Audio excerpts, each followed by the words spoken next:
hipon, baboy, atay. Saan ko ilalahok yan? Ito pang gulay.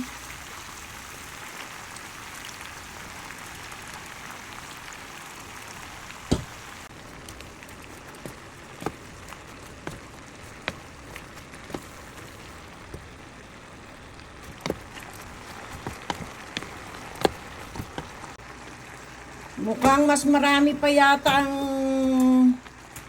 lahok kaysa sa gulay.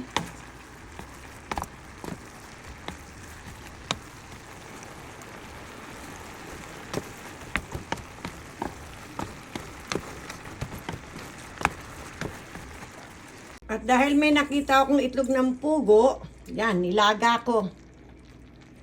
Sasamahan natin. So, anong palagay niyong tawag sa lutong to? Chop suey ba? O just a plain stir-fry vegetable, mixed vegetable? Pwede na to. Luto na, kaya kakain na po kami itong aming hapunan.